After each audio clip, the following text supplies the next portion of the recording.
Labrīt, labdien, labvakar, lai arī kurā vietā un laikā skatieties vai klausieties šo podkāstu, man, Kārlim Menziņam, ir prieks būt kopā ar jums. Un man Jānim Bekanam, kā parasti, atrasties otrajā ieraksta pusē, arī ir prieks pievienoties. Kādu brītiņu esam drusku atpūtušies, katrs savā atpūtā, esam izlaiduši laikam nedēļas 2 vai pat 3, un ar prieku... Man jau liekas, ka 4. Es negribēju būt tik ļoti negatīvs, es gribēju būt tāds pozitīvāks un teikt, ka drusku mazāk, bet noteikti ar prieku esam gatavi turpināt mūsu ierastos podkāstus. Ķeramies klāt uzreiz tēmām. Mums nav daudz tēmas šoreiz, bet viņas visas ir diezgan aktuālas. Un arī es domāju, ka diezgan interesants būs visiem klausītājiem. Un, protams, ka pirmā tēma, kas ir saistīta ar Latviju, tas mums ir finansējums. EKI automašīnu iegādes finansējums. Jeb citādāk subsīdija saucamā, kā mēs baidījāmies ar Jāni, ka būtībā uzreiz izsmels visu. Par laimi tas nav noticies. Ir labāks progress šajā ziņā nekā es biju, jo es esmu skeptiskajā pusē, kad diezgan ātri izsmels to atbalstu. Jānis ir pozitīvāk noskaņots, ka pirmais vilnis un tad nomierināsies. Es teiktu, ka jā, bija pirmais vilnis un tagad ir bišķiņ nomierinājies tas viss process. Mēs šobrīd redzam šajā ierakstīšanas brīdī, kas ir 1. jūlijas 10:20 no rīta. Pieejamais finansējums ir palicis 34 836 890 eiro, un šodien jau pa pirmo darba stundu ir iztērēts, jeb izsniegts 32 250 eiro. Nu, redz, man gribētos teikt, ka, ja tu atjauninās labs, tad 39,000 eiro jau, kā izrādās. Es tieši pirms tu nospiedi ierakstīt, atjaunoju. Es tikko atjaunināju speciāli. Te ir tas, ka man gribētos teikt, ka pirmais vilnis vēl nav beidzies. Pirmais vilnis mēs esam tā pirmā viļņa otrajā fāzē. Ir tas palēninājums tam pirmajam uzrāvienam. Es pieļauju, ka vēl joprojām ne visi ir noformējuši tās mašīnas, kuras jau bija plānā vēl pirms šī atbalsta sākuma, bet mēs saprotam, ka tiešām tas ātrums ir liels. Ja mēs turam to ātrumu, kāds ir bijis pašlaik, tad pēc aprēķina sanāk, ka mums ir atlikušas tikai 269 dienas. Realitāte, es atkal esmu droši vien, ka drusku optimistiskāks nekā Kārls, ka tas būs drusku garāks, bet skaidrs, ka mēs nerunājam par tiem 3 gadiem, par kuru ministrija vienā brīdī teica, mēs runājam par to 1,5–2 gadu laikā. Šis finansējums būs jāpapildina vai būs jādomā kaut kas cits. Vienlaicīgi jāsaprot, ka gaisā virmo un būtu jāpieņem 27. gadā šis mazāk aizsargāto ģimeņu atbalsta programma, kas ir šī sociālā programma, tas ir pilnīgi cits finansējums, tas nāk no cita avota, un mēs saprotam, ka šis primāri būtu transporta nabadzības risinājums. Līdz ar to daļa iespējams šī finansējuma, kas ir paredzēts ar EKI programmu, varētu novirzīties caur turieni, jo daļa to klientu pārklātos, bet pašlaik, ņemot vērā, kas mums notiek valdībā, kādas mums ir situācija, cik mums ir tuvu jau vēlēšanas, man ir tāds aizdoms, ka 27. gadā mēs viņu nezvai palaidīsim, ka varbūt mēs runājam par 28. gadu. Jā, un neaizmirstiet, ka pēc mēneša ir EKI, jeb KEMam jāiesniedz labojumi programmai, jo tādi bija nosacījumi, ka izvērtēs vēlreiz esošos programmas nosacījumus.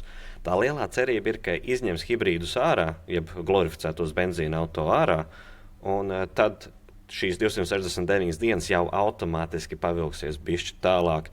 Es teiktu, ja šobrīd saka 27. marts 27. gadā, tad tā vienkāršā matemātika būtu, ka aizvilktos līdz augustam. Es būšu skeptiskajā pusē šeit.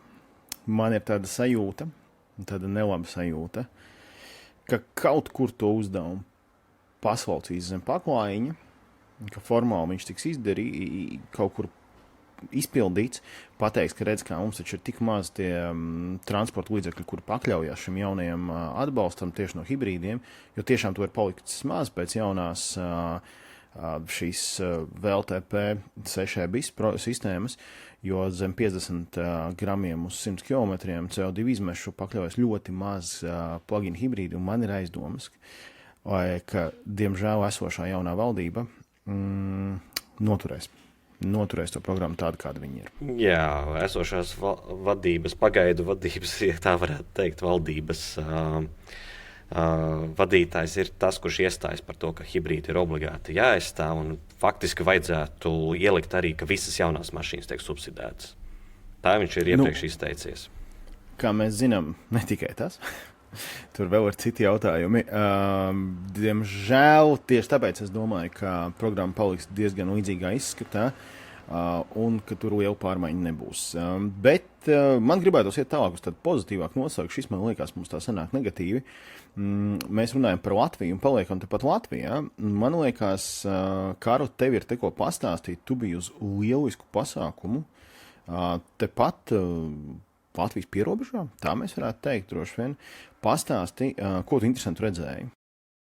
Tu Madonu pēkšņi nosauc par pierobežu, tas nav baigi. Salīdzinoši pret Rīgu es viņu tāpat gribētu. Salīdzinoši ar Liepāju, jā. Bet jā, Baltijā atjaunot elektrokartingu līga.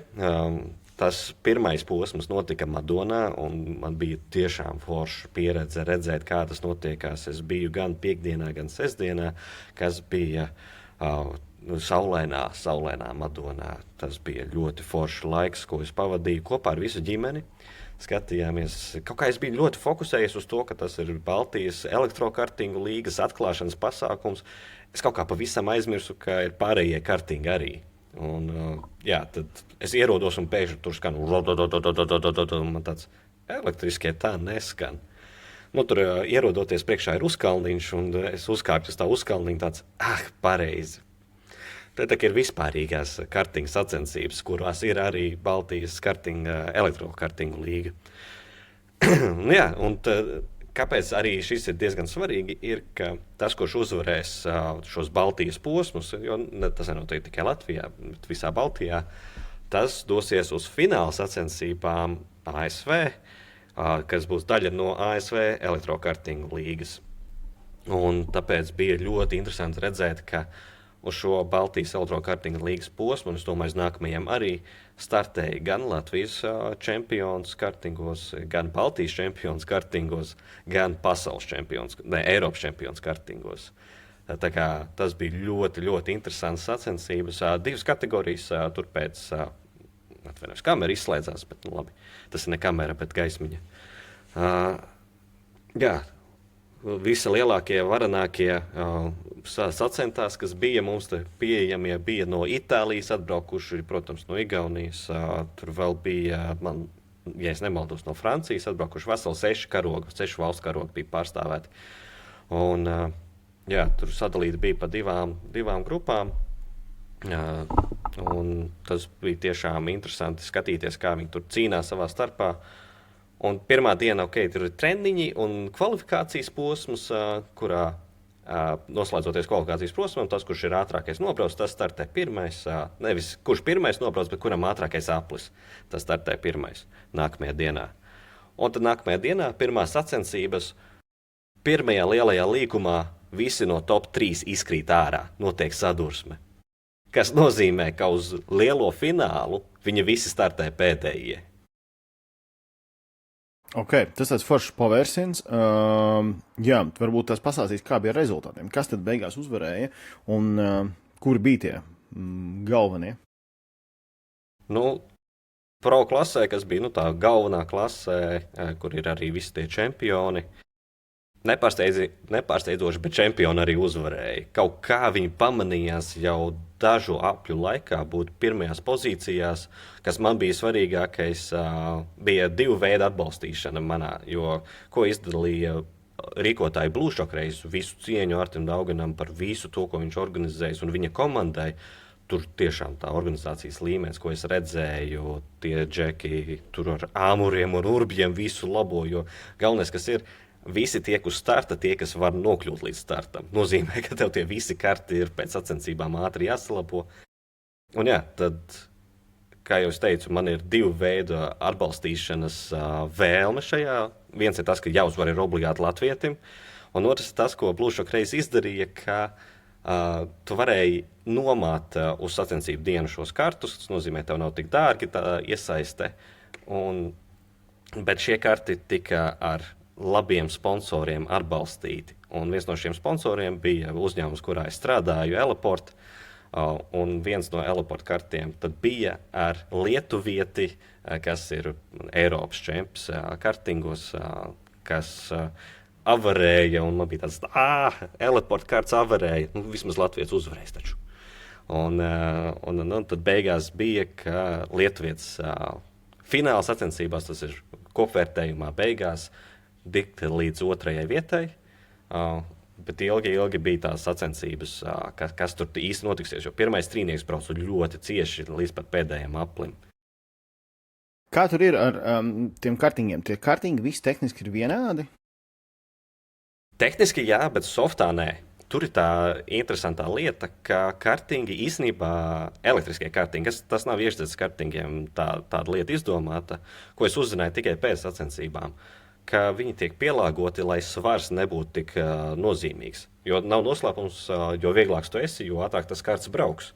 Nu, attiecīgi viņš ātrāk uzņem ātrumu, kas tādās sacensībās ir ļoti, ļoti svarīgi. Bet šeit ar softu pielāgo to, ka plus līdz pat 90 kg īsti nebūs atšķirība, kāds tev ir pātrinājums. Ja tev ir vairāk kā 90 kg, tad jā, tu sāc palikt lēnāks. Nozīmē, ka tās sacensības kļūst blīvākas. Pēc jaudas, ja mēs skatāmies tehniskos rādītājus, maksimālā jauda ir 33 kW, ja 44 zirgi, ja veco monētu lieto, ņūtonos ir 119 ņūtonmetri, pātrinājums līdz 103,5 sekundēs, kas nozīmē, ka starta līnijā tu toši nevari 100 dabūt, bet maksimālais ātrums ir 135 km/h. Jā, bet tas nozīmē, ka tu teici, ka tie pirmie ļoti ātri uzreiz atkal atguva savas līderu pozīcijas. Faktiski mēs varam saprast, ka tie līderi tiešām ir paši meistari braukšanā, nevis tas ir vienkārši kaut kāda tehnikas variācijas, ja mēs tā varētu teikt. Un jā, tas, man liekas, tur ātri varēja saprast, kurš māk braukt, kurš tā pusprofesionāli pievērš tam visam. Tagad, tā kā es ar to pierobežu, to ar šo lūdzu uzmanīgi, ja? Pateikt tiem šaļiem, ka viņi tā pusprofesionāli brauc, droši vien ir tāpat, kā teikt, protams, ka tā Madona ir pierobežā, no Rīgas skatu punkta. Vēl ir viens interesants fakts, ko es gribēju piebilst, ir, ka tie karti jau tiek starp sacensībām uzlādēti. Un šeit viņi tika uzlādēti no Tesla Cybertruck un Tesla Model Y. Cybertruck, tev tur ir rozete, piesprauties klāt, man liekas, tur līdz 7 kW varēja dabūt ārā. Protams, tev vajag tur pārveidotāji no amerikāņu standartu uz normālu standartu. Bet, kad tu vari dabūt no Model Y ārā to visu, tas man bija pārsteigums. Izrādās, ir tāds bloks, mēs ar Jāni jau bijām Discordā redzējuši, bet, tu esi redzējis vienu video, tas tev nerada pilnīgi pārliecību par visu to pasākumu. Un tad es redzēju to bloku, kas reāli apmāna Teslu, Tesla tagad domā, ka viņa lādēs, tad viņi dod tiešo piekļuvu akumulātoram, bet tā vietā, lai lādētos, viņi izlādējas. Un tad, attiecīgi, var dabūt, cik vien tā jauda ir, kas ir, Teslai tipiski 150 kW, ir arī vairāk, protams, bet šoreiz ierobežojusies faktors ir tas bloks, kas apmānīja šo Teslu, un tas bija uz 8 kW. Mēs, protams, nerekomendējam to lietot, jo visdrīzāk kaut kādā brīdī, ja Tesla to noķer, tas varētu izbeidzināt jūsu garantiju, bet no otras puses šis ir jau daudz kur redzēts, ka Teslai tas reālais vehicle to load nav nekāda problēma, ka faktiski programmatūras līmenī vienkārši viņš nav aktivizēts, ka tā ir galvenā problēma. Un turpinot par šiem sporta sacensībām, man ļoti gribētos pieminēt sacensību, kas notiks jau drusku vairāk kā pēc nedēļas, un droši vien, ka jūs klausīsieties, ka tas, kas notiks jau mazāk kā pēc nedēļas. Latvijā notiek viens grandios pasākums, kas ir oficiāls FIA rallijs, un ne jau mēs te runātu par kaut kādu ralliju, pa kaut kādiem lauku ceļiem un pa, tur iekšdedzi, bet tas mums pašlaik Latvijā būs no 10. līdz 12. jūlijam FIA Eko rallija posms, pirmo reizi Latvijā, ko organizē Krišāns Caune, un, protams, ka viņa komanda kopā ar Svens ir mūsu favorīti tieši tāpēc, ka tie ir latvieši, kas tur brauc, tieši tāpēc, ka mēs ar Krišānu esam labi draugi, mēs ar viņu, viņš arī ar mums ir bijis podkāstā, un mēs vienmēr esam gatavi atbalstīt un kaut kur piedalīties tur, kur viņš ir, bet tas interesantākais šajā visā, manuprāt, pats interesantākais ir tas, ka šis ir iespēja katram braucējiem ar savu automašīnu piedalīties FIA līmeņa disciplīnā. Jā, tur ir superīga iespēja. Man ir tik ļoti žēl, ka man ir jābūt ārpus Latvijas šajos datumos, un es nevaru pārcelt šo pasākumu. Jo es ļoti cerēju, ka es varēšu ierakstīt savu vārdu, uzvārdu FIA rangā, nu, par, nu, ne par velti, bet par ļoti pieņemamu summu. Es varētu piedalīties oficiālā FIA sacensībās. Jo kas ir arī būtiski, ka tev nav īpaši kaut kā jāaprīko savu mašīnu. Nu, tur būs iedos kaut ko, kas ir dačiki, kas izsakos, ko tu dari. Bet citādāk tā ir tipiskā mašīna, ko tu brauc. Tev nevajag stiprināt rāmi, tev vajag ķiveri uzvilkt, protams, bet tu piedalies ikdienas satiksmē ar šo.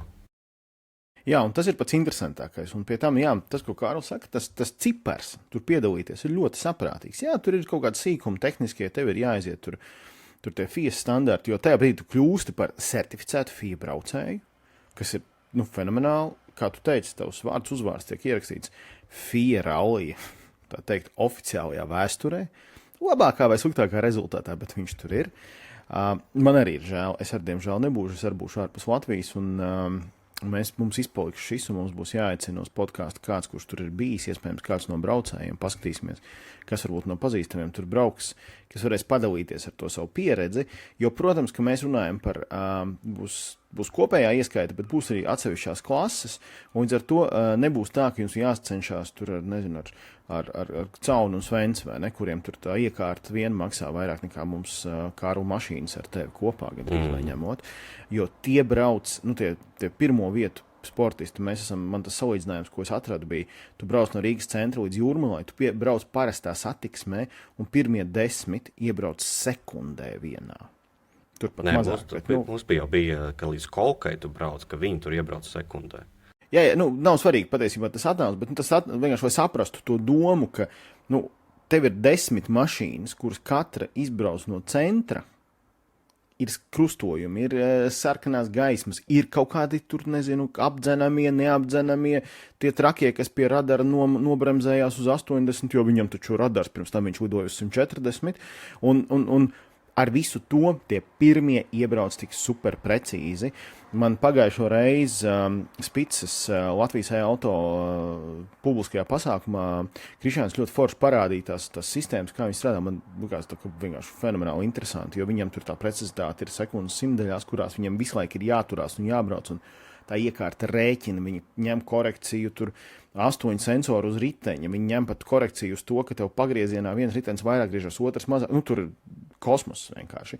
Jā, bet būs. Parastais cilvēks var lejuplī ielādēt kaut kādu aplikāciju, es neatceros, viņa bija kaut kāda salīdzinoši lēta. Viņa nebija bezmaksas, bet viņa bija salīdzinoši lēta, un ar to būs gana.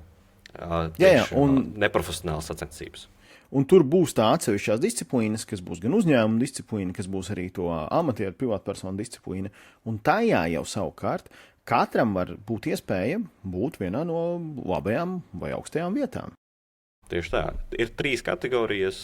Individuālā kategorija, kur cilvēks parastais piesakās, korporatīvā kategorija, kur uzņēmumi piedalās, un autoindustrijas pārstāvji. Un, protams, arī lielais rangs, kas netiek atsevišķi izdalīts, tātad 4 kopumā. Bet jā, var par tām atsevišķām 3 iedaļām noteikti vēl paspēt pieteikties. Es domāju, es nekur neredzu mājaslapā gan līdz kuram ir pieteikšanās datums, bet es domāju, ka līdz pat pēdējiem ļaus pieteikties. Jā, es domāju, ka īpaši šajās kategorijās, kas nav šīs sportistu kategorijas, bet individuālās uzņēmumi, ka tur visdrīzāk būs tas, ka vēlme, lai cilvēkiem ir iespēja pamēģināt, jo arī katram, kurš pamēģina, es domāju, tas būs tāds super adrenalīna deva. Un man liekas, jebkurš no šiem braucieniem, jebkura veida šādi rallijas sacensības, fotoorientēšanās vai jebkur, kur mēs piedalāmies, tas mums ir tas adrenalīns un tas prieks par to rezultātu, kur mēs sasniedzam. Un te es tā labprāt pāriet uz nākamo. Es tieši gribēju teikt, ka tagad ir izcils brīdis, lai pāriet uz adrenalīnu un sporta sacensībām ar automašīnām elektriskajām. Tev, Jāni, bija izcila pieredze 2 dienu garumā. Sacensības bija 1 diena pilna. Tātad, jā, es piedalījos Ignitis on Baltijas EV Race. Mums bija Latvijas elektroauto biedrība ar Ignitis atbalstu. Piedalījāmies, šis ir Ignitis organizēts elektroauto sacensības jau 12. gadu notiek, kas man pārsteidz, ka tiešām tik ilgi jau ir. Jāsaprot, ka tos 12 gadus atpakaļ tas bija tur pabraukt pa aplīti drusciņu tūmā, tos 100 kaut ko kilometrus, jo tad tās automašīnas bija tādas, kādas bija. Tagad jau 3. gadu tas ir tāds Pan-Baltika pasākums. Tad tas nozīmē, ka cilvēks ar savu elektroautomašīnu piedalās arī šeit, jebkurš var piedalīties. Iesaku arī nākamgad pasakot līdzi un iespējams piedalīties. Un šogad tas maršruts bija tāds, ka mēs sākām Kaunijā, braucām, nākamais pieturpunkts bija Cēsis un pēdējais bija Tartu. Šis viss bija piesiets zinātnes centriem. Man liekas, tas varbūt bija tas, forši, ka ir kaut kāda tā tēma, pie kuras tas piesienās.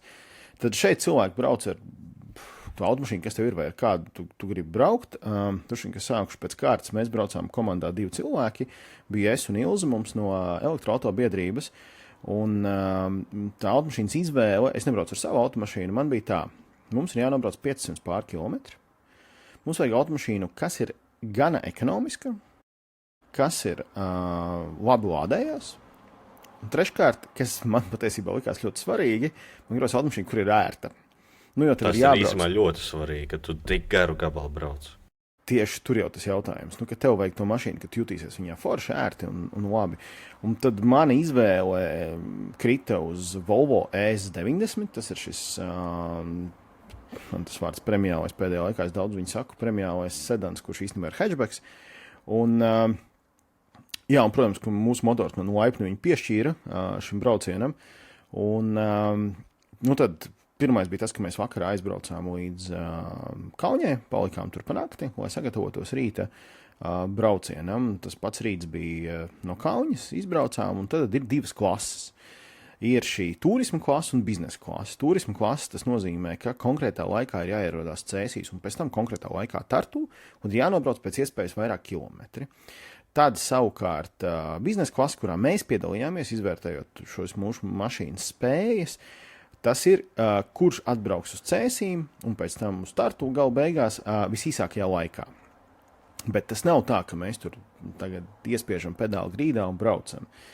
Tā braukšana ir jābūt absolūti ievērot ceļsatiksmes noteikums. Automašīnā ir ielikt GPS raidītājs, kurš raida signālu katras 5 sekundes. Maksimāli pieļaujamais pārkāpums ir 10 km/h pēc GPS. Papildus tam Latvijā un Igaunijā maksimums ir 90 plus 10 km. Lietuvā bija atļauts uz autobāņu izmantot maksimālu ātrumu, bet Latvijā tie bija tikai šie 100 km/h, nestoties to, vai tu brauc, piemēram, tur ar kaut vangažiem uz 110, kur var braukt, tāpat tev ir jāievēro šis 90. Un paralēli tev mašīnā arī ir kamera, kura izlases kārtā tu skatās līdzi, lai nepārkāptu ceļsatiksmes noteikumus, vai arī kādu no komandām noziņo, un tad tie cilvēki var apskatīties tiesneši, vai tu tiešām esi pārkāpis, un par to tiek piešķirtas soda minūtes, jeb turismu klasē soda kilometri. Nu, kaut kā tā. Kārl, tev, starp citu, bija pagājušajā gadā iespēja braukt arī šajā pasākumā. Man bija tie kilometri jākrāj, nevis jāiebrauc pēc iespējas ātrāk. Tad mums tur bija savi ČP, bet bija ļoti forša komanda. Mums bijām 3, visi, tā teikt, ietekmeļi. Un viss bija ļoti interesants. Es domāju, ja man šogad būtu jāpiedalās, man jau būtu, tā teikt, ar pieredzes paņemt. Jā, es arī varu teikt, ka man patiesībā, es pirmoreiz braucu, un man tā pieredze šogad es arī kaut kādas lietas varbūt darītu savādāk, bet, bija interesanti. Mums tas pluss bija tāds, ka es biju to formālo reģistrēšanos diezgan vēl uztaisījis, un mēs iekritām diezgan vēlā tādā, tajā numurācijā. Mēs bijām 63. ekipāža, un tas pluss, ko mums tas deva? Mums tas deva to, ka mēs kaut kādā brīdī, mēs varam redzēt, kur citas mašīnas brauc, pēc tam viņu GPS-iem bija speciāla programmatūra, un mēs redzam, kā pārējiem iet uz priekšu skatoties, jo izbrauc 2 mašīnas minūtē. Tad mums bija tie jautājumi, ko mums darīt. Iebraucot gar Rīgu, ir 3 scenāriji. Viens ir ķegums, otrs ir Rīgas Hess, un 3. ir Rīgas centrs. Pirmā doma mums bija braukt jau iepriekšējā vakarā. Mēs tur, godīgi sakot, ļoti daudz varbūt negatavojāmies. Mēs bijām tieši vakariņās aizgājuši un skatījāmies. Tur bija 2 lietuviešu komandas ar kompiem vaļā, tur tās kartes pēta, un viss mēs tā kā, mēs vienkārši brauksim, mums ir skaidrs aptuveni, kur mēs braucam. Un pastīsimies pēc viena navigācija, otra navigācija, trešo, un tad jau brauksim. Tad mums bija tas, mēs tā konceptuāli parunājām, brauksim caur ķegumu. Tad no rīta mēs sākām domāt, varbūt tomēr jābrauc caur centru. Plus mums centram ir kas? Zilie numuri mūsējie. Mums ir Latvijas mašīna. Sabiedriskais transports, pa brīvībai mēs varam iet diezgan ātri cauri. Beigās mēs izlēmām braukt pa ķegumu, jo mēs skatījāmies, kā pārējiem iet, un tas arī bija labākā izvēle. Ķeguma Uksfors mums drusku iebremzēja, bet kopumā bija laba diezgan izvēle. Un tad jau tur bija kaut kādi momenti. Mēs tur pa zemes ceļu vienā brīdī aizgājām, tā kā mums šis Volvo bija ar pakaļpiedziņu, kas ir šī vienkāršākā versija, bet līdz ar to ekonomiskākā.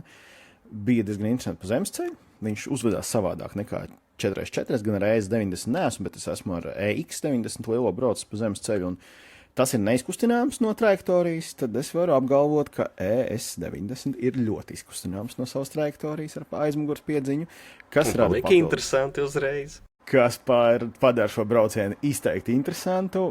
Par šo runājot, par šo zemes ceļu, pēc tam vēl atgriezīsimies otrajā posmā, bet pirmajā posmā arī man bija intervēja kaut igauņu žurnālisti un prasīja, kas ir šis sarežģītākais. Es teicu, tiešām tas sarežģītākais ir šī ātruma ievērošana, jo tu ļoti koncentrējies uz to, tu zini, ka katras 5 sekundes tiek dots GPS signāls, un tur gan neviens izlases kārtībā, tur ir sasaistīts ar karti, un tur uzreiz automātiski aiziet soda minūtes.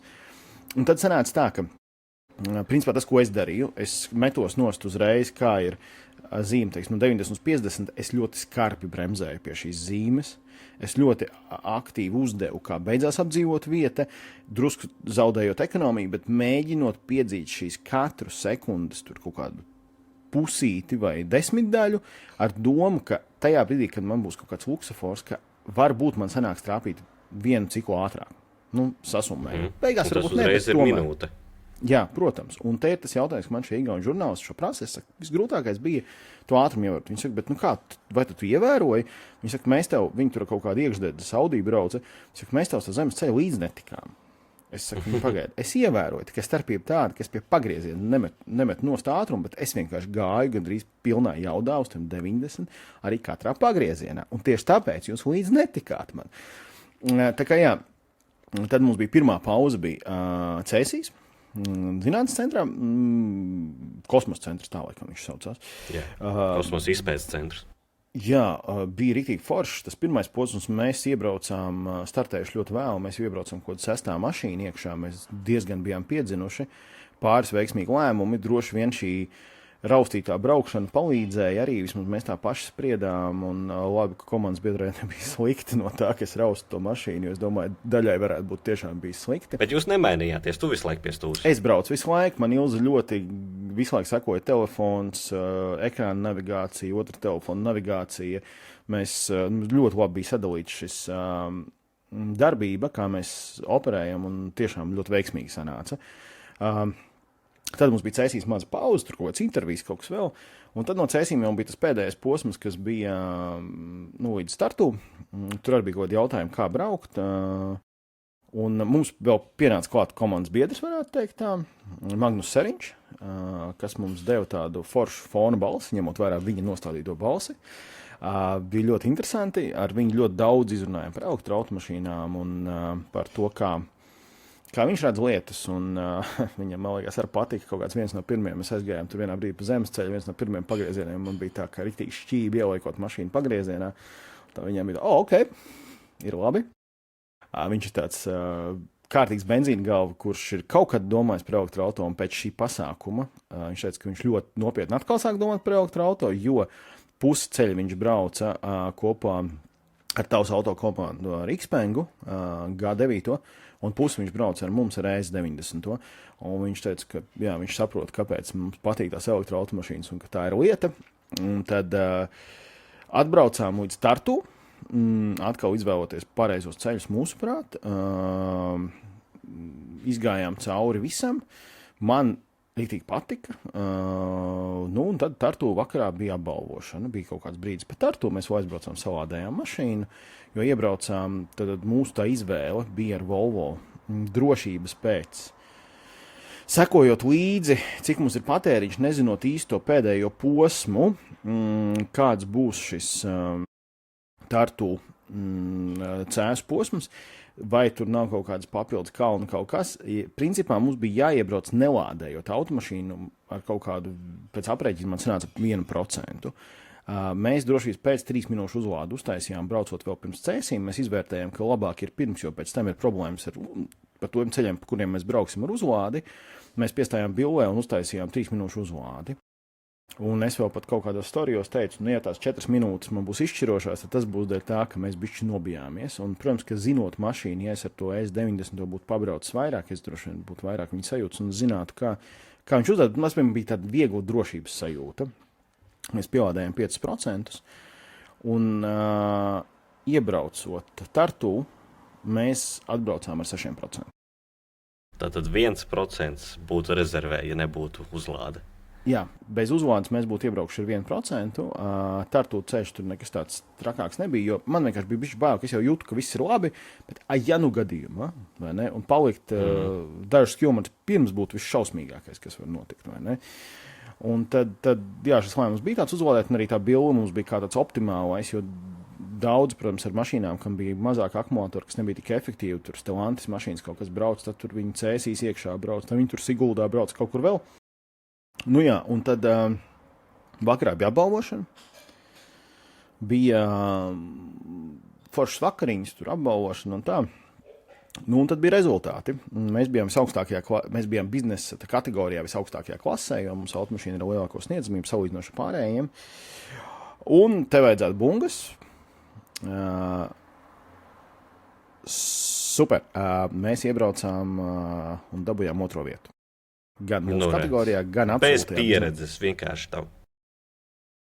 Jā, un kāpēc man nav smaids par šo 2. vietu? Es zinu, kāpēc, bet, jā, tas tā. Tāpēc, ka man ir sāpe. Patiesībā ir tā, ka mēs dabujām dažus sodus par ātrumu, pavisam nedaudz, tur kopā bija kaut kādas minūtes saskaitītas, bet man salīdzinoši bija maz pret pārējiem. Es tiešām dēļ tā, ka es domāju, ka es ļoti agresīvi bremzēju un gāzi devu, ka tieši tāpēc es gan drīz ātrumu nekur nepārsniedzu, bet man bija 5 minūšu sods par atgriešanos līnijā. Par baltās līnijas pārkāpšanu. Man starp 1. vietu, kas bija Lietuvas BMW 2. komanda, arī X3, atšķirība bija 4 minūtes. Tad, ja nebūtu bijusi uzlāde, pat ar visu sodu, es būtu 1. vietā. Ja man nebūtu sods, mēs stabili būtu 1. vietā. Tātad es atceros šo situāciju. Man viena no komandām, es pat zinu, viņi pat kopējā čatā to uzrakstīja. Kāpēc? Tāpēc, ka viņi tur izpildījās ļoti nesmuku, un es pirms tam viņiem biju tur sataurējis un samidžinājis, jo viņi ļoti agresīvi gāja uz apdzīšanām, līdi vienkārši virsū grieza un ļoti nekorekti brauca. Un kā jau BMW. Diemžēl, jā. Un tad viņi redzot, ka es eju uz apdzīšanu, man bija tā, ka es gāju tur smagu automašīnu apdzinu. Latvijā es aizēju uz apdzīšanu, dēļ tā, ka ir šis +10, man tā apdzīšana ir salīdzinoši lēnāk, viņi nav tik ātri, varbūt, kā es varētu, protams, ar to S90. Jo fūras 85 kaut kur brauc. Citreiz arī pat bišķi vairāk, jā, un tad sanāk tā, ka es nevarēju, protams, man viens variants ir iespiest grīdā un atnākt atpakaļ saņemt šo 1 vai 2 sodus par ātrumu, to, ko es centos absolūti nedarīt, jo ātrumu es tiešām centos ievērot. Un sanāk tā, ka es esmu aizgājis pa pretējo joslu un nāku atpakaļ pāri nepārtrauktajai līnijai. Kas Latvijā ir normāli, tas ir likuma atļauts. Jā, es pat tagad zinu, kuri punkti un viss pārējais, un es arī tur tam galvenajam tiesnesim sūtīju Latvijas ceļsargas noteikumus, ka es esmu ievērojis ceļsargas noteikumus, un tad, kas man būtu jādara? Ja es esmu aizgājis uz apdzīšanu, ko man darīt tajā brīdī? Man palika pretējā joslā, līdz man purnākāts ieliks. Un beigās jāpalika pie tā, ka tajos sacensību nolikumā ir tas 5, 8, 6 punkts, kurā ir rakstīts, ka nedrīkst pārkāpt nepārtraukto līniju, un par to ir sots, un viss, full stop. Tātad pēc noteikumiem man bija jāpaliek pretējā joslā, jāsagaida, ka cerībā, ka pretējā mašīna iebrauks grāvī, mani palaižot, kas brauks pretī, un es varēšu atgriezties atpakaļ. Par to man bija sāpe, vienlaicīgi man ir milzīgs prieks, ka bez pieredzes, bez nekā es varēju būt 2. vietā. Tas, kas man liekas ļoti interesanti, ka šīs sacensības, tagad atgriežoties pie tā, kā viņas ir izaugušas, ko šīs automašīnas rāda, tas rāda, ka mēs šos 500+ kilometrus ar labajām 530, jā. Jā, tur tā aptuveni tā arī sanāca, man liekas, mēs bišķi tur kaut kur nogriezām, bija kaut 520 kaut kas, man liekas, beigās bija. Man tā Varbūt arī bija 530 pēc GPS. Oficiāli 530 km šīs sacensības ir. Tas, ka tu nobrauci citu maršrutu, tas nekas. Nu jā, un tad tas, ko rāda, ka pie labiem laikapstākļiem, un tie bija labi laikapstākļi, bija varbūt pat drusku pavēsi, jo būtu tos 3 grādus siltāks bijis, tad mums arī varbūt tās nebūtu šī sajūta, ka jāplādējās. Mēs arī par to runājām pēc tam, ka tā uzlāde pie šāda attāluma, lai izbrauktu visu Baltiju, vairs nav vajadzīga. Ja tu izbrauc ar pilnu, tas arī bija vēl viens jautājums. Mēs mašīnu salādējām iepriekšējā vakarā, mēs tur kaut kur pabraucām. Tā kā patiesībā, ja mēs vēl no rīta būtu piebraukuši pie kāda lādētāja un paspieduši to 1%, kurš mums bija nobraukts, arī tad mums būtu bijusi papildus rezerve. Ko es tur tagad zinot, ja es nākamgad brauktu, to es noteikti izdarītu.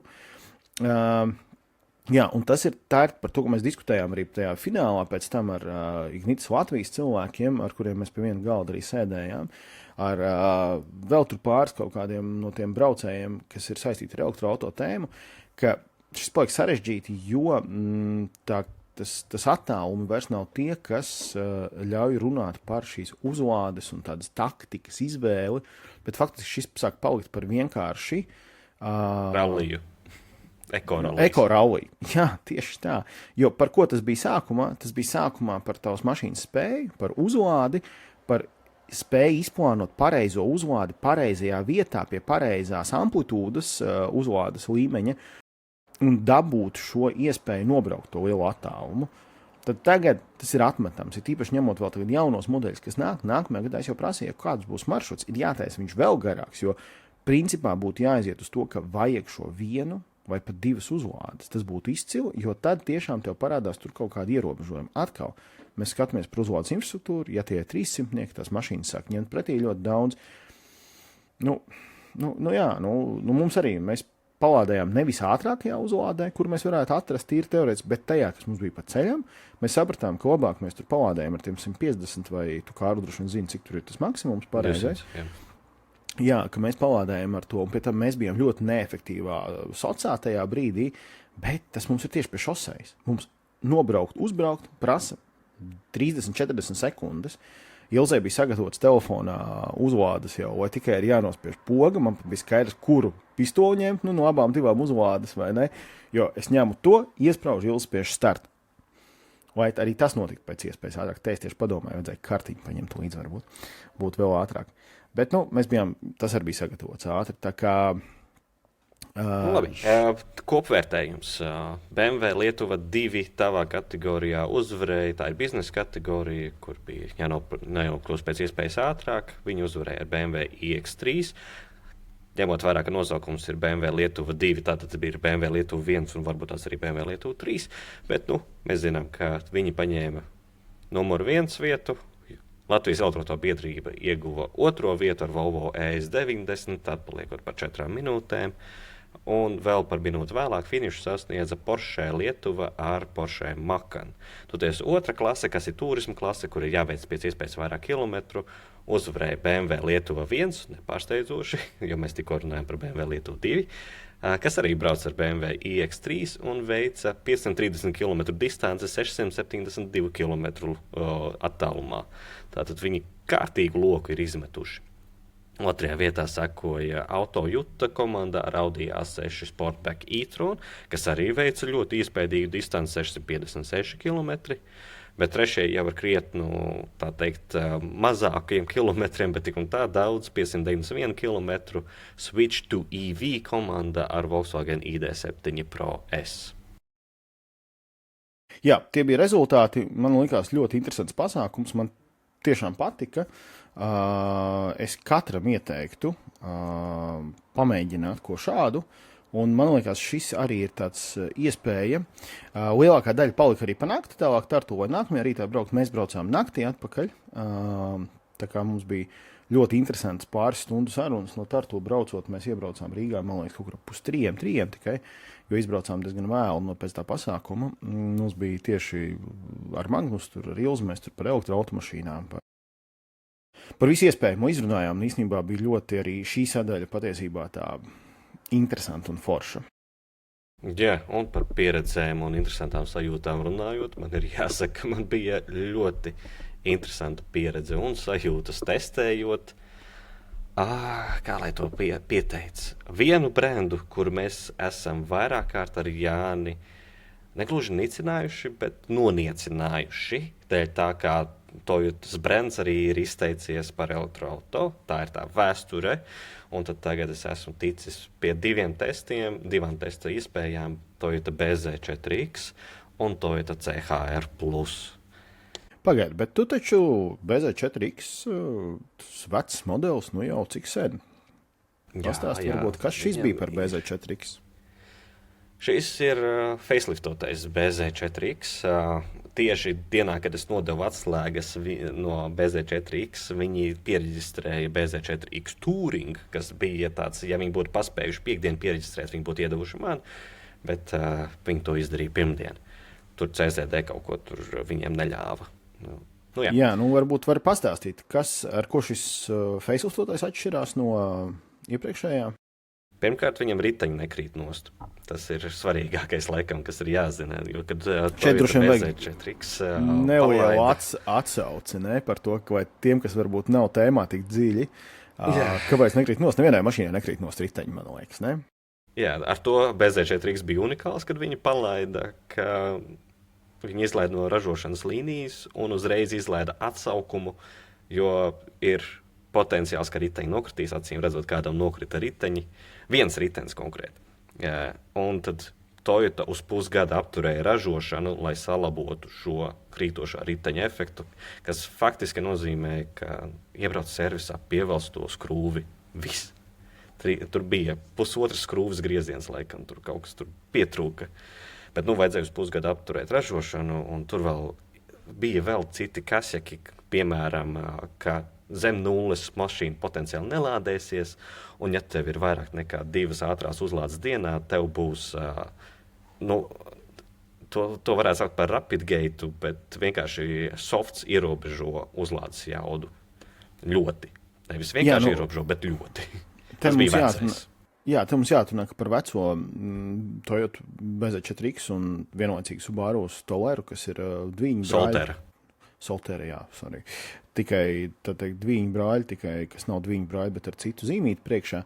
Kopējā elektroauto tādā komunā ir ļoti sliktas atsauksmes. Es esmu vienmēr bijis tas, kurš saka, ka atkal ar to savu pieeju, ka es skatos automašīnu, kam katra mašīna ir paredzēta, priekš konkrētā klienta tas ļoti labas automašīnas arī pirms tam bija. Viņas bija saprotams, bija ļoti vienkāršas, ar daudz pogām, ar dizainu, kurš Toyotas klientiem ir, man liekas, arī skaidrs, kurš ir ieturēts vēl joprojām, un es biju tas, kas vienmēr aizstāv šo Toyotu un Subaru un saka, ka nē, nav tā, ka viņi ir pavisam slikti, viņi ir lietojama konkrētām vajadzībām. Jā, un tagad, kad ir facelifts, es varu ieteikt to ne tikai kādam konkrētam pielietojumam, bet vispārīgi, jo es biju tik pārsteigts, pozitīvi pārsteigts, par to, kā šī mašīna uzvedās, kāds ir patēriņš, kāda ir jauda, un tas kopējais iespējas par mašīnu bija ļoti, ļoti labs. Jā, ir pogas uz stūres savas 10 vienā pusē un 10 otrā pusē, tur tā kā 2 vecie podziņu telefoni, katrs savā pusē stūrei, bet, vienlaikus es atceros, ka tā bija, un cilvēkiem joprojām daudziem patīk tas viss.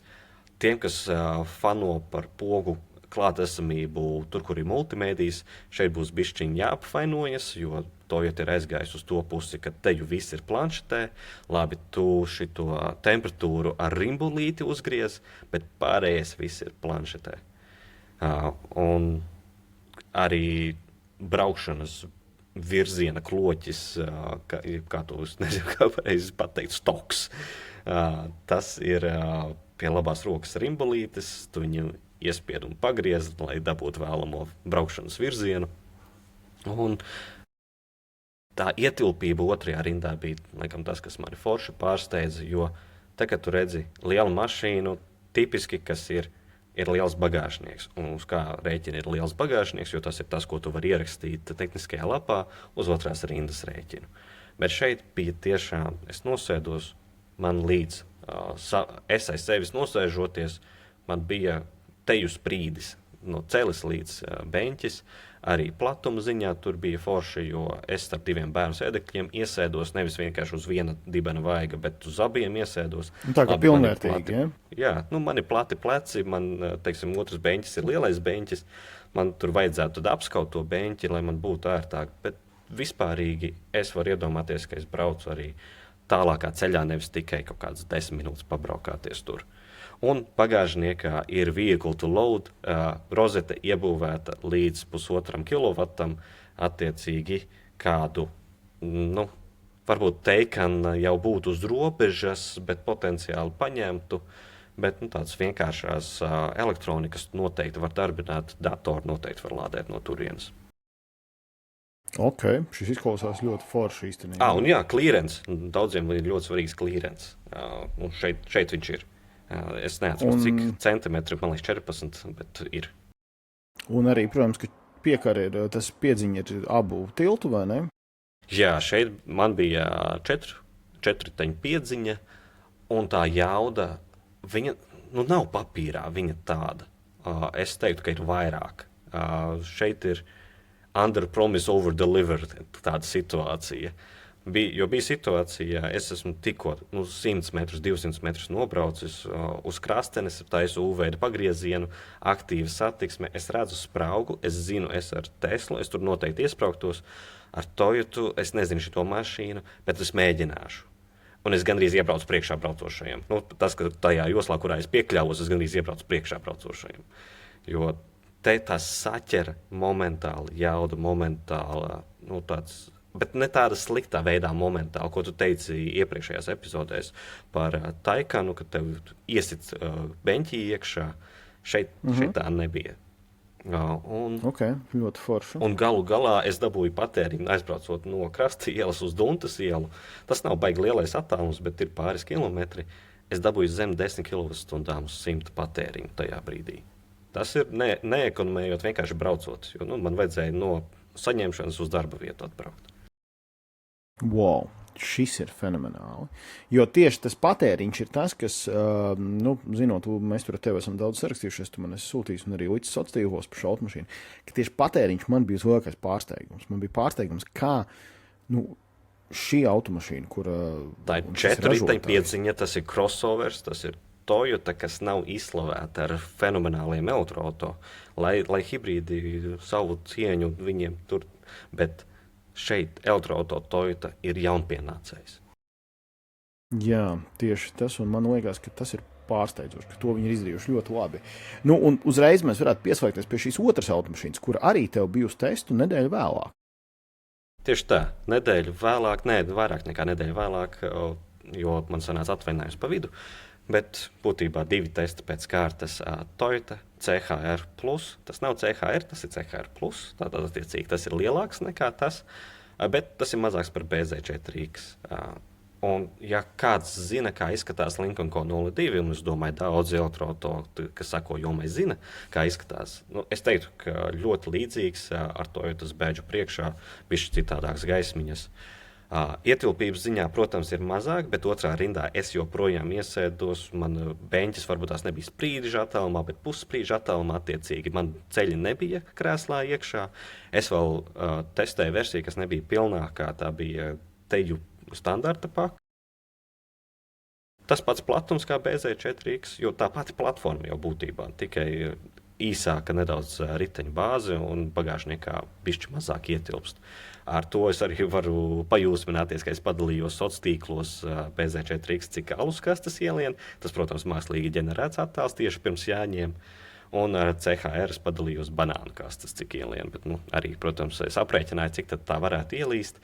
Gebināji saka, ka var ielīst BZ4X 9 aluskastes. Es tā uz aci skatoties, 9 nesalīstu, bet 8 varētu. Un CHR teica, ka līdz 8, un man izskatījās līdz 6 aluskastēm. Te mēs runājam par 0,5 pudelēm, kur 20 pudeles ir vienā kastē. Te varbūt tu vari tad pastāstīt to salīdzinājumu tieši. Kas bija tas, kas tev varbūt tās, no tāds braukšanas viedokļa, no kādiem vēl parametriem, un arī par cenām nedaudz pastāsti, lūdzu.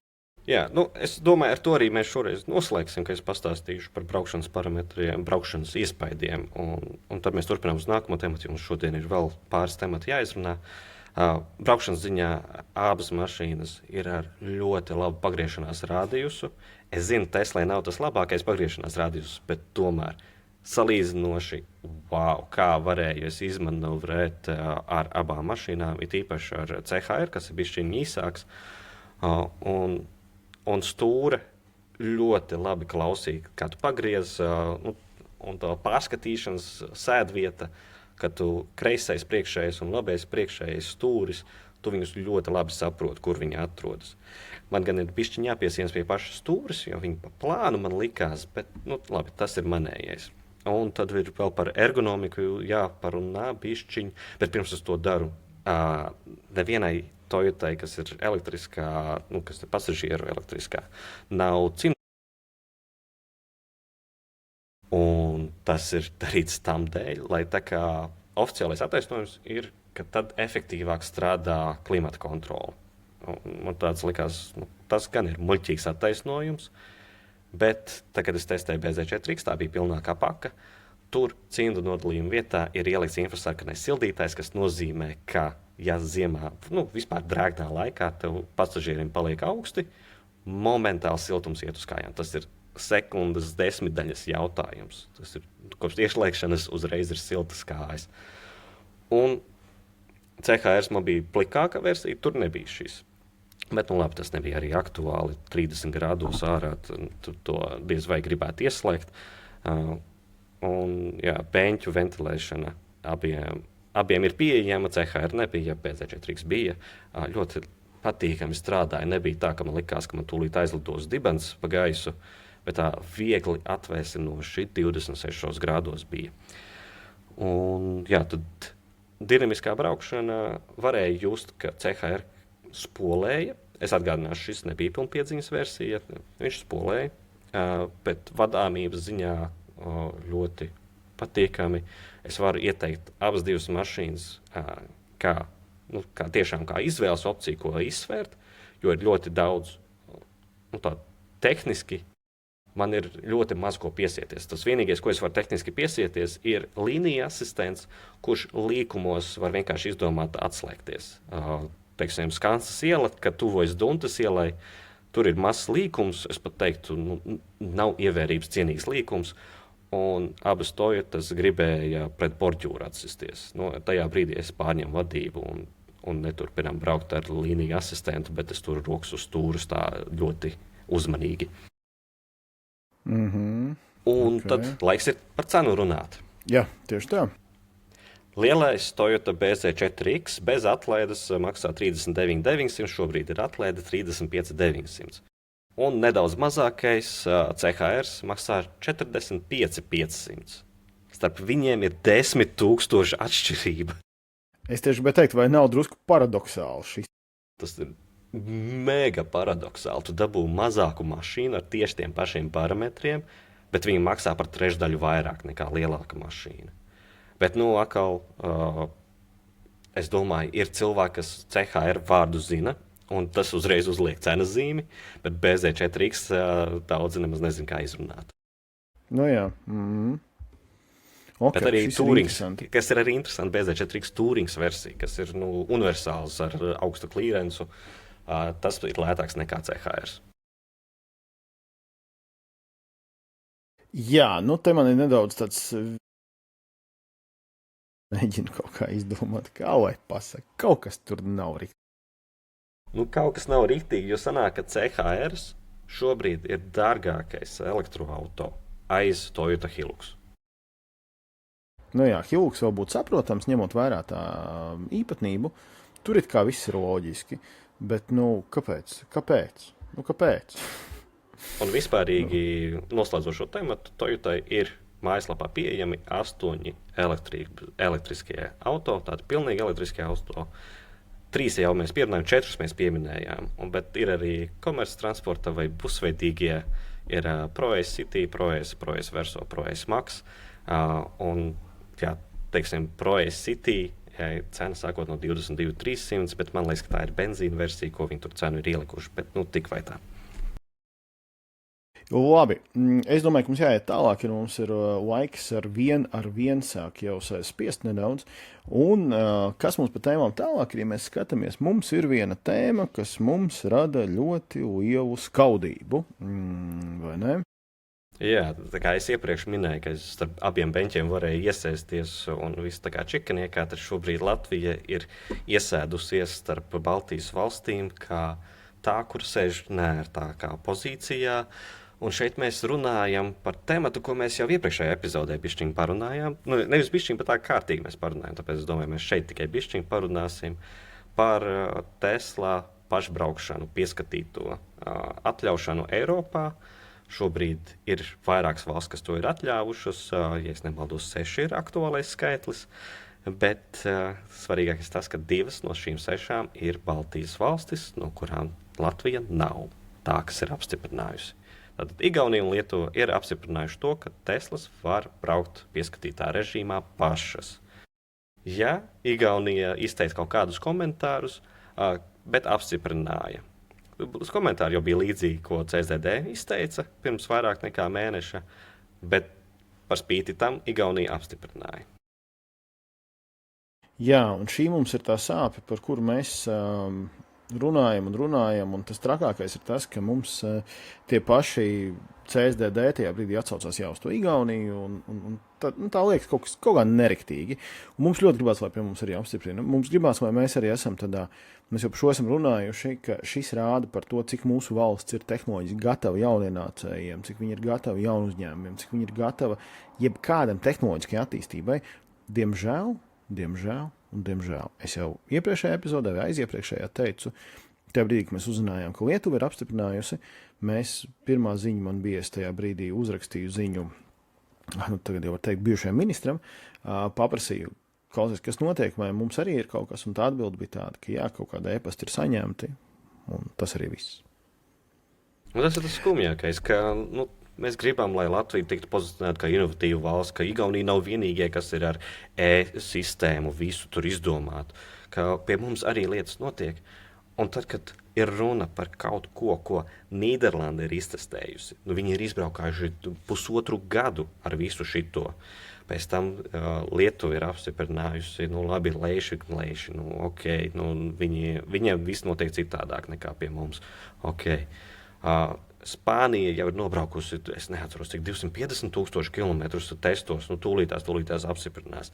Grieķija pateikusi, ka būs, Vācija skaidrs aizsargās vietējos, viņi neapstiprinās, bet pat Vācija publiski nenoliedz. Viņi vairāk ir par to, ka jāapstiprina Eiropas līmenī, ka viņi nevēlas individuāli apstiprināt šo pasākumu. Un jā, tāds liekas, kāpēc? Mēs varam vismaz ar kaut kādu šito mazo atspērieniņu dabūt pie mums. Un jāsaprot, ka tie riski ir super mazi, jo tikai pašas jaunākās Teslas ir aprīkotas ar nepieciešamo kameru daudzumu un bet datora jaudām, lai varētu to realizēt. Attiecīgi tās būtu, 200 mašīnas uz Latvijas ceļiem, kas to varētu darīt. Un tas nebūtu kārguru flote, jo tās ir salīdzinoši vecas mašīnas. Jā, man ir, es nezinu, man ir ļoti bēdīgi par šo runāt, un es cenšos nerunāt, jo tā es pateikšu, ka visu ko sliktu un visu ko sliktu. Tad runājam par kaut ko pozitīvu. Bet kas noticis Latvijā? Kas noticis Latvijā? Vēl ne Latvijā, bet Baltijā kopumā. Baltijā ir ienācis jauns autozīmols oficiāli, īsti nē, bet kā pārdošanas ziņā. Servisa ziņā viņš jau bija. Mēs runājam par to pašu grupu, kurā ir Volvo, par zīmolu, kas ir Polestar. Tātad Baltijā oficiāli sāks tirgot arī Polestārus. Pirms tam Volvo servisa centri bija oficiāli arī Polestar servisa centri, bet šajā gadījumā notiks arī pārdošana. Pirmais salons jau mums ir atvērts, kur viņš laikam bija, Igaunijā, ja? Tā bija. Tad Latvijā es varu pačukstēt, es zinu, ka būs salons Skanscilā, turpat, kur ir Volvo, tur, kur autoblicis pārgāja uz mūsu Mežciems, un tiek veikts remonts diezgan nopietns, atbilstoši visām Polestar vadlīnijām, un uz vasaras beigām rudenī tiks atklāts arī Polestar salons Latvijā. Pašlaik es vēl vispār būtu jāuzjautā, cik modeļi tiks piedāvāti. Es pieļauju, ka mēs iesim ar 2 modeļiem. Iespējams, ka modeli, kas ir Polestar 2, uzreiz nemaz nebūs, jo es zinu, ka tiek gatavots atjauninājums šim modelim, un tas patiesībā, kas pašlaik ir Polestar 2, tas ir ļoti novecojis, ļoti forša mašīna. Viņš prasās pēc facelifta, tas arī viss. Jā, un tas facelifts arī tur būs. Polestar paši jau to ir arī notīzojuši, viņš būs ar jaunajām tām dubultajām lampām. Un tas forma, es saprotu, ka pamainīsies, bišķi tad slīpāk uztaisīs kā jauno, arī 4. tur kaut kāds updates plānojās, un tikko izlaida arī 3. update ar jauno platformu, to pašu kā EX90 ar 800 voltiem. Tā kā man liekas, šis būs interesanti. Es redzu, ka arvien vairāk šie Polestāri ir aktīvi parādījušies, braucot kaut kur Eiropā, tīpaši, protams, ka Skandināvija ļoti viņas mīl. Bet arī Latvijā, tu man vakar atsūtīji bildi, kur Bolt taksometrs bija Polestārs. Jā, jo atkal tie mazlietotie Polestar 2 ir ļoti labā cenā. Tās mašīnas ir ļoti labas, atstrādātas, piekari no Volvo XC40, kas atkal ir jau diezgan ilgstoši dzīvojošs modelis, un piekari viss tehniskais ir atstrādāts.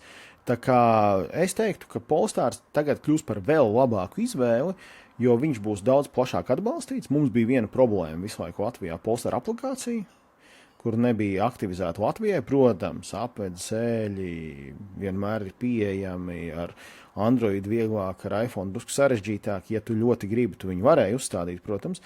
Bet pašlaik kas būs? Pašlaik es pieļauju, ka diezgan ātri šī aplikācija tiks atvērta arī mūsu reģionam. Nu, tā būtu jābūt. Un es teikšu, ka šī būs jauna ļoti laba izvēle. Paskatīsimies, jo cenas nav superzemes, protams, ka Polestar maksā tik, cik viņi maksā. Tas ir, kā varētu teikt, premiālākais Volvo līnijas iespēja. Nu, tā mēs varētu teikt, lai gan tā ir atsevišķs uzņēmums, kurš tajā pašā Geely grupā ietilpst. Jā, gaidām, ziņosim par prezentāciju. Mums ir viens plāns par mūsu ikmēnešu meetupu. Arī tur. Pie Polestāra. Par ikmēnešu meetup runājumu jāpiemina uzreiz, ka nākamais ir nākamā nedēļa, nevis nākamā nedēļa, tas ir rīt. Kārli, tas ir rīt, un visdrīzāk es negribēju šo pieminēt, jo kamēr mums tur uploadosies... Kamēr palaidīsim, jā, ok. Varēsim teikt, ka ikmēnešu meetups ir noticis. Varbūt palaidīsim, un mēs jau tur būsim, tā kā visi saņem paziņojumu. Jā, tāpēc mēs ieteiktu visiem piesakot sociālajos tīklos Latvijas elektroauto biedrībai un uzlādēts LV. Tieši tāpēc, ka tur mēs paziņojam, mums ir Latvijas elektroauto biedrības ikmēnešu meetupi katru mēnešu 1. ceturtdienā. Varētu teikt 11 reizes gadā, tā mums pašlaik izskatās. Piesakojot sociālajiem tīkliem, piesakojiet līdzi šim podkāstam, iesakiet šo podkāstu kādam jūs draugam paziņam, kurš varbūt domā vēl par elektroautomašīnu. Un mums ir palikusi vēl viena tēma, ko mēs gribējām pieminēt. Jā, ja Polestars ir viens no tiem lielajiem, kuriem tu vienkārši zini, ka tehniskie parametri būs labi. Nu, tu baigi nesako līdzi, kas tur notiekās, viss būs labi. Tad te ir viens tāds jauns, kuram tas lielais trumpis pāri pa visiem pārējiem elektroauto, vismaz tiem, kas ir Eiropā pieejami, ir Denza Z9 GT. Es gribētu tevi nedaudz tieši, es gribēju par šo pārtraukt, drusku paspēlēt ar to Denzu, jo Denza daudziem varētu šķist, kas tas tāds kārtējais ķīniešu kaut kāds miljonais zīmols. Bet Denza nav vienkārši kārtējais zīmols, bet tas ir subbrands, tā mēs viņu varētu nosaukt droši vien vislabāk. Mēs zinām zīmolu Lexus, kas ir zem Toyotas, un kas ir Toyotas premiāls šis luksus zīmols. Tad Denza ir faktiski tas pats priekš BYD. Nu, tā primitīvi saka. Jā. Un ar ko Denza ir slaveni Eiropā, nu vismaz starp mums nozares sekotājiem, ir tā, viens ir pati mašīnas tās kā superkārs, bet otrs ir, ka tam ir megavatu uzlādi iespējami. Un šeit Brandon Flash ir notestējuši šo Denzu, bet ne pie megavatu lādētāja, pie 400 kW lādētāja. Un no 3% līdz 92% notika uzlāde, kur 17,5 minūtēs ielādēja 116 kWh. Nozīmē, ka mana Tesla tur varētu 3 reizes pilnīgi uzlādēties no 0 līdz 100 šīs vienas uzlādes laikā. Un tas lielākais jau ir, ka uzlādes līkne ir nedaudz netipiska tam, ko mēs esam pieraduši redzēt. Šis ir tas jautājums par to, ka mēs arvien vairāk sākam runāt par šiem zīmoliem, ka mūs sāk ietekmēt uzvādes infrastruktūra. Un, ja te ir tas 1 megavata, tad to 1 megavata Eiropā mēs vēl ilgi neredzēsim. Jā, tur mēs zinām, ka ir daži tie, varbūt viens zīmols, kurš patiesībā nāks iekšā ar to 1 megavatu, vai ne? Bet, tas pirmās nebūs... vietas jau ir. Labi, jā, bet kopumā mēs nerunājam par šo plašo izplatību vismaz tuvākos gadus. Es plānotu 5 vismaz, jo kopumā jau tie autoražotāji, ja neskaidrs šo Ķīnas dažus, viņi nesniedzās uz tiem megavatiem, viņi iet uz tām 400 plus drusku kilovatiem. Un runājot par šo lādēšanās grafiku. Līkni. Mēs tipiski to saucam par līkni. Tu saprati, kur vārdas man nenāca ārā, man gribējās teikt curve visu laiku. Tā anglicismi mums ir ļoti spēcīgi šajā nozarē iegājuši. Tad viņi ir taisna, kas ir angliski flat. Viņi ir tur 400 un tur vienkārši. Tas bija tas mans arī pirmais, atceros, pieredze ar Xpengu. Jā, kad es piebraucu pie Elektrum 300, un es saprotu, ka man tā mašīna kā sāka 300, tā viņi tur viņas līdz 65%, un tad nokrīt uz nabaga 265 laikam. Kas arī liekas kosmos, lielākā daļa automašīna, arī manām automašīnām, ar kurām es ikdienā braucu.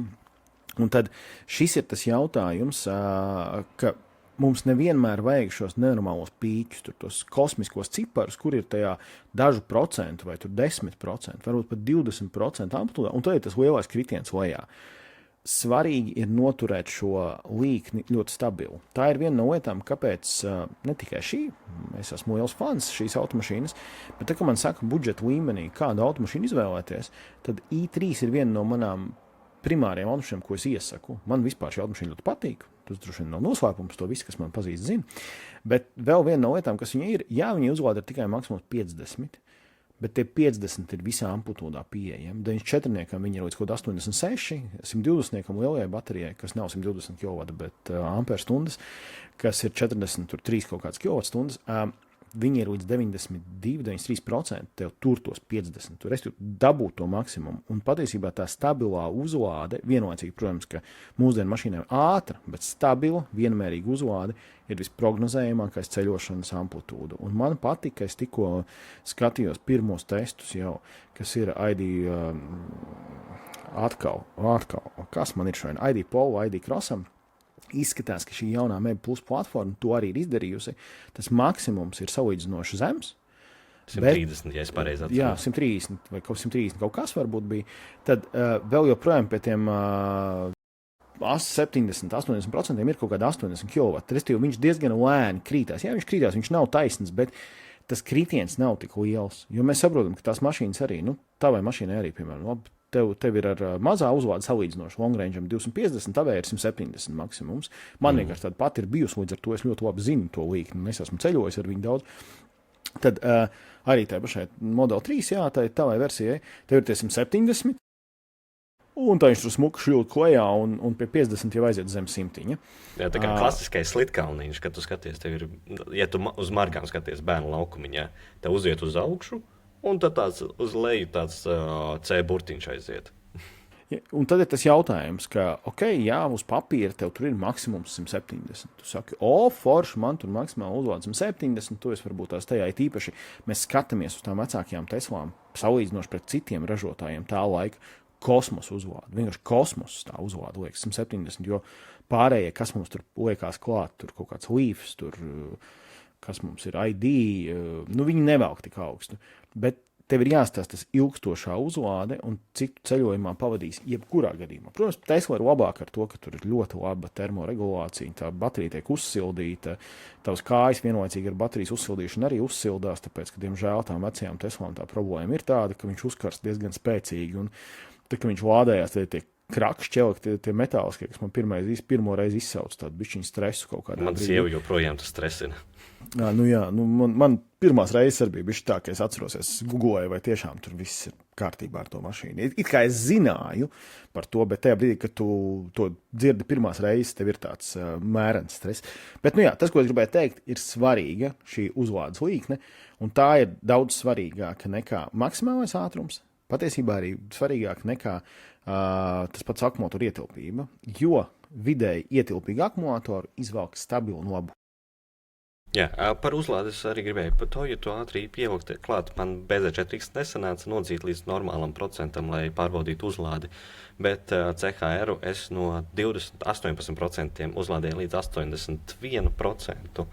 Un tur arī viss ir kārtībā šajā ziņā, jo pie 70% joprojām nāca iekšā vairāk kā 90 kW, pie 80% bija 70, bet tas nozīmē, ka tas arī pīķis, solītais pīķis ir 150 kW pēc datu lapas, bet pīķis bija 170. Nu, tev tas vidējais ātrums sanāk krietni virs 100 šajā amplitūdā, un tas ir ļoti labi priekš ātrās ceļošanas. Es salīdzināju to, varat pasīties YouTube vai Instagramā, manā profilā, salīdzināju to ar dabūt ēdienu no ātrās ēdināšanas vietas, un kamēr es aizēju, paņēmu savu maisiņu, jau ir uzlādēts līdz 70%.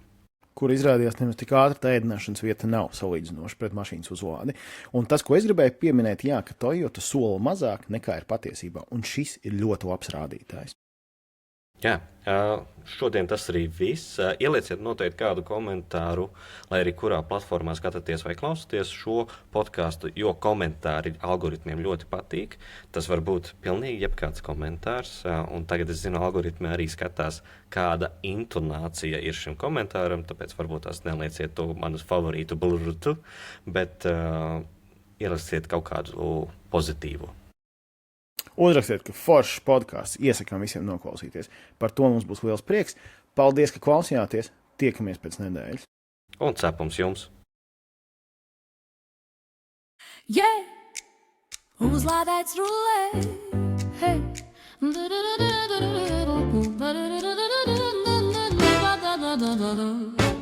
Ka gribi zināt, kas tālāk brauc, kur pasaule lādējas, kur spēks mostas augšup. Te nav baumu tikai skaidri skaidri, te runā skaļi, un tu vari tiem ticēt. Elektroauto rindās stāv, jaunas trases, jauni plāni galvā. Atjaunīgi vairs nav sapnis stāvs, tas ir šodienas kurs, tas ir mūsu stāsts. Uzlādēt, līderi spēlē, te ritms ir fakti, nevis tukša dīri lādēt. Virziens uz priekšu, jaunākās tendences rāda, tev ceļi uzlādēts. Vārds, kam tiks, no pilsētas sirdīm līdz mazām mājām, viss uzlādēts, uzlādēts. Mēs ejam tālāk, jo jūs spīdat spilgti. Valsts galdiem karstas mapas krīt, viņu pētījumi palīdz lēmumus tvīt. Universitātes lekcijās skan viņu grafiki, kas rāda, kur iet un kāpēc gan. Labāk dzīves veids nav tāla plūdmalē, tas ir velosipēds, zaļš šauns un gudra ielējā. Komanda strādā, smaida sējās, deg katrs aks ir solis, kur nākotnē kļūst tuvāk vēl. Uzlādēt, līderi spēlē, te ritms ir fakti, nevis tukša dīri lādēt. Virziens uz priekšu, jaunākās tendences rāda, tev ceļu uzlādēts. Vārds, kam tiks, no pilsētas sirdīm līdz mazām mājām, viss uzlādēts, uzlādēts. Mēs ejam tālāk, jo spīdat spilgti. Pavaruvat, pārtuvat, varu, varu, varu, varu, varu, varu, varu, varu, varu, varu, varu, varu,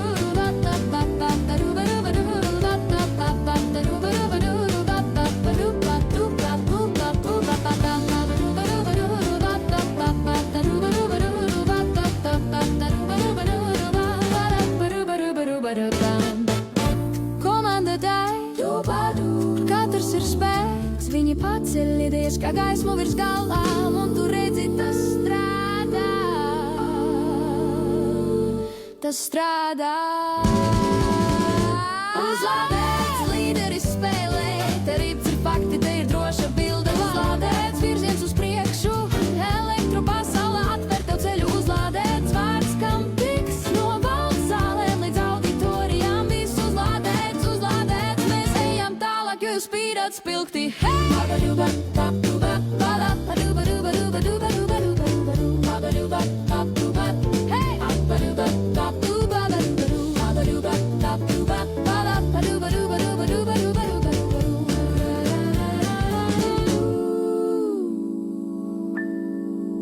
Ba ba ba do ba do.